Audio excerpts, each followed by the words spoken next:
Relatives of Hong Kong tourists wounded in German train attack on their way to hospital after landing in Frankfurt. In Taiwan, a probe into yesterday's deadly bus fire continues. Donald J. Trump, having received a majority of these votes entitled to be cast at the convention, has been selected as the Republican Party nominee for President of the United States. The once unthinkable Trump nomination becomes reality.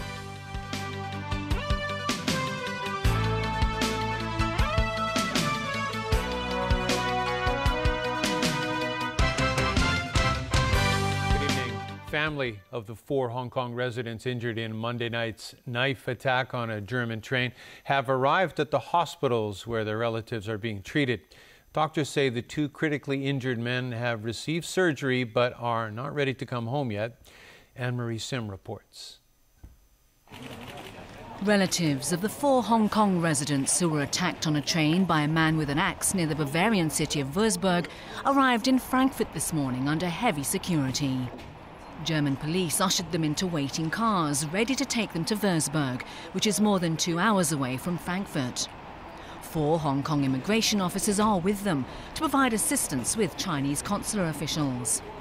The injured, Mr. and Mrs. Yao, their 26-year-old daughter Tracy, and her 31-year-old boyfriend Edmund Ao Yeung were sent to 3 different hospitals. The couple's son, who was on the train with them, was unharmed. The 2 critically injured men, Yao and Ao Yeung, have received surgery. Their doctors do not expect them to improve in the next few days, so they are not ready to be flown home yet. Mrs. Yao and her daughter, who suffered less serious injuries, are being treated in separate hospitals. Here in Hong Kong, travel agents explained what would happen if travellers who had signed up for tours wanted to change their bookings because of incidents such as terror attacks. Tour group bookings can't be cancelled, and no refunds are offered if a travel alert to that destination has not been issued. For insurance purposes, war, riots or terror acts are not covered. However, some insurers do offer protective cover for terror incidents, but at a premium. Anne-Marie Sim, TVB News. Meanwhile, German investigators are learning more about the attacker, whose name has not been released because he was a minor. Germany's top security official says the investigation so far indicates the suspect acted alone and was radicalized by watching online propaganda. James Aiken reports. As they dig into his past, investigators are discovering a young man bent on revenge for perceived wrongs committed against Muslims by infidels. In addition to a hand-painted Islamic State flag found in the attacker's room, a preliminary investigation has uncovered what appears to be a farewell note written to his father. Based on what they've found so far, authorities concede the attack was almost impossible to prevent. Wir haben keinerlei. Prosecutors say it's clear the 17-year-old had the will to kill, but it's not yet known why he targeted a Chinese family. The attacker, who was not on any intelligence watch lists, was shot dead by police as he attempted to flee the scene. Islamic State has claimed responsibility for the attack, but investigators say there is no evidence the attacker had been in contact with the group. Inshallah, In a video posted by Islamic State, the man vows to carry out a suicide mission and urges other Muslims to do the same. As he waves a knife, he says he will use it to slaughter infidels and avenge the deaths of Muslims. Germany's Interior Ministry has confirmed the video is authentic. Officials say the man came to Germany a year ago as an unaccompanied minor amid a wave of about 1 million migrants fleeing war in Afghanistan, Syria, and Iraq. He was later registered as a refugee and had been staying at this shelter until he was sent to a foster family 2 weeks ago. The local bishop says there was nothing to indicate the man had been radicalized. He says background checks were conducted at the shelter, but admitted the assessment in this case had not worked. The attack happened less than a week after a Tunisian delivery man plowed a truck into a crowd in Nice, France, killing 84. That was also claimed by Islamic State. The cases are likely to deepen worries about so-called lone wolf attacks in Europe and put pressure on political leaders as critics link the attacks to open-door refugee policies. James Aiken, TVB News. An investigation is underway into yesterday's deadly bus fire in Taiwan, which left 26 people dead, most of them mainland tourists. Reports say the authorities will be looking into whether a short circuit caused the blaze and why none of the emergency exits were used by the people on board the bus. Evelina Long reports. The burnt-out wreckage of the tour bus was transported to a police station for inspection. Firefighters and officials from the Taipei District Prosecutor's Office, among other authorities, went on board to take a look at the damage.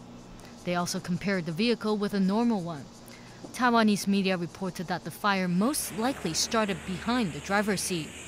The reports also said a water dispenser and a karaoke set were set up in the front section of the vehicle.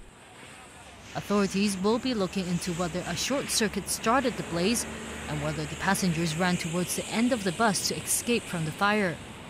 Another area authorities will be looking into is why none of the emergent exits were used. Local media outlets reported that there are a total of 8 emergency exits, including doors and windows on board the bus, along with fire extinguishers. However, it's believed that the doors of buses of this model are fitted with complicated safety locks. The blaze happened yesterday afternoon on the No. 2 freeway in Taoyuan City. 23 holidaymakers, their Liaoning and local Taiwanese tour guides, and the Taiwanese driver all died in the incident. An autopsy was conducted on the driver's body this afternoon to determine the condition he was in when the tragedy struck. Taiwanese transport officials have already stated that the driver was not working overtime and that inspections of vehicles on the island are sufficient. Representatives of the Taiwan Strait Tourism Association, the Liaoning Tourism Bureau, and the State Council's Taiwan Affairs Office have arrived on the island. They will assist the victims' relatives, who will arrive in Taiwan tomorrow. Evelyn Lang, TVB News. To the Republican National Convention, where Donald Trump was formally chosen by delegates as a Republican nominee for President of the United States. After the Trump children publicly lauded their father, a host of speakers talked about what Hillary Clinton can't do as president rather than what Trump can do. It is my honor to be able to throw Donald Trump over the top in the delegate count tonight with 89 delegates. 13 months after launching an improbable White House bid, a state-by-state roll call vote revealed Trump clinched the magic number of delegates. Donald J. Trump has been selected as the Republican Party nominee for President of the United States.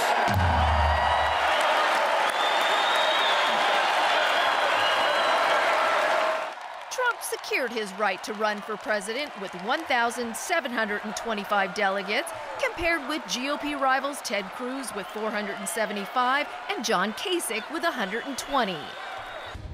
The 2016 Republican presidential standard-bearer addressed supporters via video link. I'm so proud to be your nominee for President of the United States. Together, we've achieved historic results with the largest vote total in the history of the Republican Party. His children credited his landslide win to his passion for improving America. I know that when people tell him it can't be done, that guarantees that he gets it done. He draws out the talent and drive in people so that they can achieve their full potential. He's fighting for something he cares so much about, and that's making America great. Then the convention shifted to an agenda of maligning Hillary Clinton. As an inept negotiator of the worst nuclear arms deal in American history, is she guilty or not guilty?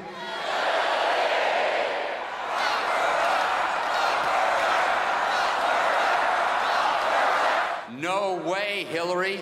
No way on earth. She lied about her emails. She lied about Benghazi. She even lied about sniper fire. She will be appointing people who will have an effect on us for generations, and America may never recover from that. And proving Trump hasn't alienated himself from all Muslims, the founder of Muslims for Trump closed the convention with a prayer. Day 3 of the RNC will feature Trump's running mate, Mike Pence, and the man Trump called Lion Ted Cruz. A former speechwriter for President George W. Bush called Melania Trump's convention address plagiarism and said the culprit should be fired. He points to 2 passages that match Michelle Obama's address back in 2008. It wasn't a word-for-word copy of it, but it was close enough that I would call plagiarism, yes. The dirty secret of speechwriting is that everybody says the same thing over and over again. The trick is to say it in a way that's a little bit different. The Turkish government has escalated its crackdown following last weekend's coup attempt, firing tens of thousands of teachers and government workers. The firings come on top of the arrests of more than 9,000 people being detained by authorities. Alan Buknia reports. Dramatic footage released shows Turkey's parliament building coming under attack in the failed coup. Lawmakers hid for their lives inside as helicopters and fighter jets fired on the building. More than 200 people were killed and some 1,400 wounded. Turkey's deputy prime minister said the attack caught the government off guard. Unfortunately, we have learned the possible attempt of military coup d'etat after some forces became a kind of active in the field. Very late. Asserting that all evidence points to a U.S.-based Muslim cleric who masterminded the failed coup, the Turkish government announced the firing of nearly 24,000 teachers and civil servants accused of ties to the plot.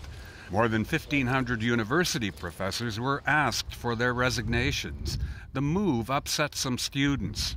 Education and policy, it shouldn't be together because of course, some part of it, yes, but, you know, a government shouldn't decide about the firing things or hiring things. Everyone should have ideas. Turkish Prime Minister Recep Tayyip Erdogan returned to Ankara late yesterday for the first time since the uprising. A government spokesman said Erdogan had a phone conversation with U.S. President Barack Obama, and materials were sent to America pointing to Muslim cleric Fethullah Gulen as the mastermind behind the coup. A formal extradition request is being prepared. We'll get all the details, but compared to the size of the Turkish military, it was a small group, small but effective one. And apparently they had planned this coup to cause maximum damage, and their primary goal was to get the president. And if the coup had succeeded, the president would have been dead by now. Gulen has denied any involvement, and the extradition request is likely to strain U.S.-Turkey ties as the American authorities try to establish if a crime was committed.